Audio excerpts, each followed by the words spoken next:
subbab kedua, yaitu membahas tentang metode penerjemahan. Nah, di sini saya mengambil pendapat dari Newmark yang menyebutkan bahwa terdapat 8 metode penerjemahan yang dibuat diagram V dan diklasifikasikan berdasarkan bahasa sumber dan bahasa sasaran.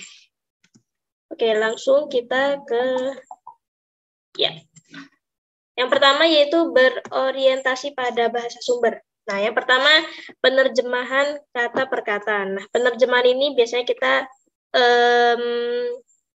kita gunakan sebagai biasanya penerjemahan pemula ya, untuk penerjemahan kata per kata. Nah, biasanya penerjemahan kata per kata ini diterjemahkan bahasa sumber diterjemahkan ke bahasa sasaran. Itu biasanya tidak memperhatikan struktur kalimat dan konteks dalam bahasa sasaran. Jadi kata per kata seperti yang contoh seperti ini ya. Indi artinya saya mempunyai. Kemudian salah satu, 3. Kemudian kutubin, buku. Nah, seperti ini penerjemahan kata per kata. Jadi tidak memperhatikan struktur kalimat dan konteks sasaran bahasa. Jadi bahasa sasaran harus sama dengan arti yang arti dalam bahasa sumber, tapi tidak memperhatikan struktur kalimat yang ada pada bahasa sasaran. Seperti itu.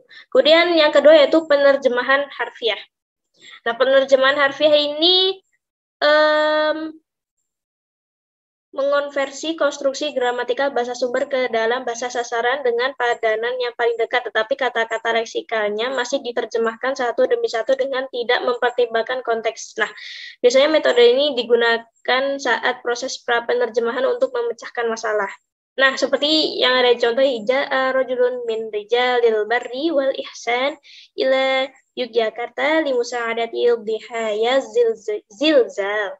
Nah, artinya seorang pria datang ke Yogyakarta untuk membantu korban-korban guncangan. Nah, pada kalimat lihat pada warna merah yang di atas, yaitu ja'a rajulun min rijalil barri wal ihsan, tidak lagi diterjemahkan seperti penerjemahan kata per kata, yaitu datang seorang pria baik dan berbuat baik. Nah,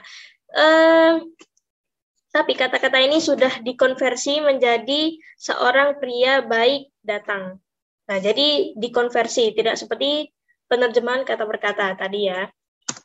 Kemudian yang ketiga yaitu penerjemahan setia. Nah, penerjemahan ini memproduksi makna kontekstual secara tepat bahasa sumber, tetapi masih dalam batasan sumber tata bahasa teks sasaran. Nah, kenapa dinamakan penerjemahan setia? Karena penerjemahan jenis ini berusaha sesetia mungkin untuk memungkinkan artinya tidak menyeleweng dari bahasa sumber. Nah, hasil terjemahan ini sesekali tidak sesuai dengan kaidah yang ada di bahasa sasaran. Nah, contohnya ini, huwa katsirur romad. Nah, jika diterjemahkan ke bahasa Indonesia, yaitu dia laki-laki, dalam kurung laki-laki, dermawan karena banyak abunya. Nah, penerjemahan dengan metode ini masih mempertahankan arti literal dengan menambahkan karena banyak abunya. Meskipun arti katsirur romad sendiri sudah mencakup sifat dermawan pada pesan yang ingin disampaikan pada teks sumber. Seperti itu. Kemudian yang keempat yaitu penerjemahan semantis. Nah, penerjemahan semantis ini metode penerjemahan yang menekankan pada penggunaan istilah, kata kunci, atau ungkapan bahasa sumber yang ditampilkan dalam hasil terjemahan atau bahasa sasaran. Nah, perbedaan dengan penerjemahan setia, kan hampir sama nih. Perbedaan di antara keduanya adalah jika pada penerjemahan semantis, itu lebih luas dan fleksibel, serta mempertimbangkan estetika bahasa sumber dengan kompromi makna dalam batas kewajaran. Nah, seperti contoh Ra'aitu zal wajhaini amam al-fasl. Nah, jika diterjemahkan, aku melihat si muka dua berada di depan kelas. Nah, kita lihat warna merah pada kalimat al-wajhaini. Nah, arti penerjemah mengartikannya sebagai menerjemahkannya sebagai si muka dua. Nah, dalam bahasa sasaran, si muka dua ini juga dikenal sehingga tidak diterjemahkan menjadi orang yang memiliki dua muka atau dua wajah. Seperti itu. Kemudian kita berorientasi pada bahasa sasaran. Metode yang pertama yaitu penerjemahan adaptis. Nah, penerjemahan adaptis ini seringkali dipakai dalam menerjemahkan naskah drama atau puisi. Nah, metode ini lebih menekankan pada isi pesannya. Isi pesannya, bukan struktur bahasanya. Yang mana disesuaikan oleh kebutuhan pembaca atau pembaca bahasa sasaran. Nah, contohnya yaitu Aishat ba'idan haitsu la takhtu qadam. Nah, diartikan di sini adalah dia hidup jauh dari jangkauan. Nah, penerjemahan cair di atas tidak lagi mengartikannya secara harfiah. Kalau diartikan secara harfiah yaitu menjadi dia Aishat dia hidup ba'idan jauh haitsu la takhtu qadam sampai kakinya tidak dapat menjangkaunya. Maka ini jika diartikan seperti itu seperti penerjemahan secara kata per kata ya. Nah, penerjemahan adaptasi ini lebih ke isinya, isi pesan tersebut. Oke, kemudian yang kedua yaitu penerjemahan bebas. Nah, penerjemahan bebas ini mengutamakan penyampaian isi informasi bahasa sumber daripada bentuk strukturnya. Metode ini juga disebut dengan intralingual. Penerjemahan bebas menghasilkan terjemahan yang bentuk parafrasenya terkadang bisa panjang, terkadang bisa lebih pendek daripada bahasa sumber. Seperti dalam contoh ini, fi annal mala aslun 'azimun min usulil fasadi fi hayatin nasi ajma'in. Nah, jika diterjemahkan dengan metode penerjemahan bebas, artinya adalah harta merupakan sumber malapetaka.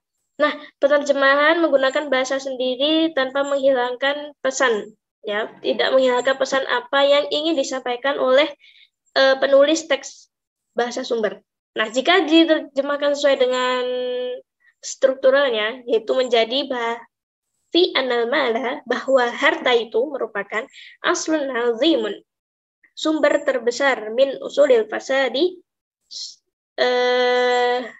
kehancuran di hayati, merupakan kehancuran terbesar di hayatin nasi ajmain, bagi kehidupan umat manusia. Seperti itu. Kemudian yang ketiga yaitu penerjemahan idiomatik. Nah, penerjemahan jenis ini mengutamakan padanan istilah, ungkapan, dan idiom yang tersedia dalam bahasa sasaran.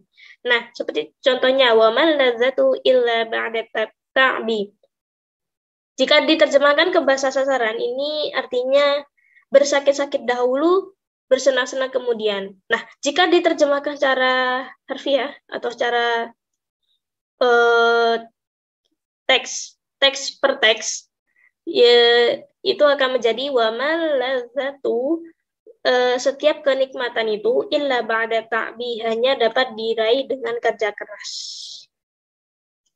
Sebenarnya itu bisa, cuman metode jenis ini biasanya menggunakan istilah yang sudah familiar digunakan oleh para pembaca teks bahasa sasaran, seperti itu.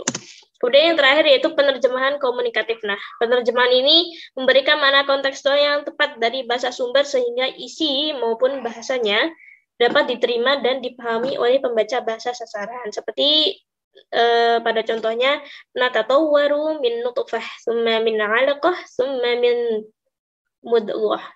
Nah, jika diterjemahkan ke bahasa Indonesia yaitu menjadi kita tumbuh dari mani, min nutfah, summa min 'alaqah, kemudian segumpal darah, summa min mudghah, kemudian segumpal daging atau awam. Nah, penerjemahan bahasa dapat menerjemahkannya dengan menggunakan bahasa biologi yang sudah umum digunakan oleh masyarakat umum atau oleh para pembaca bahasa sasaran.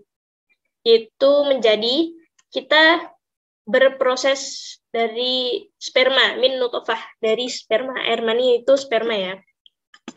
Summa min 'alaqah, kemudian zigot, summa min mudghah, kemudian embrio. Seperti itu.